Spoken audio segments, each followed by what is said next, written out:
ត្រួយបេះមួយបានទេរនេះមិនចែកខ្មាស់គេតើបងដឹងទេកូនគេទៅជុំតើបងដឹងទេកូនគេទៅជុំ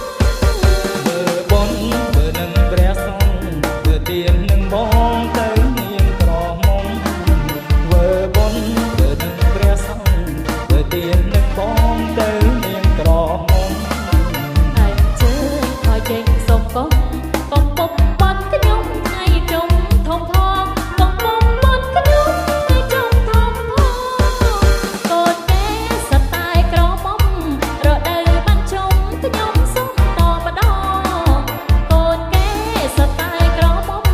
រដូវបានជុំខ្ញុំសុំតម្ដងចាំចេញវស្សាសិនបងអរគុណនុនល្អ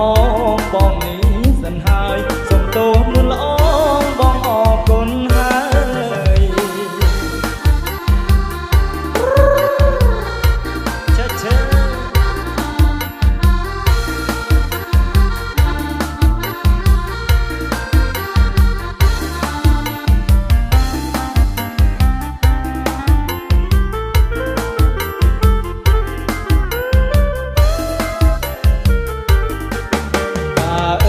កាកងពីងពួយការីជាប់ត្រួយបេះមួយបានទេ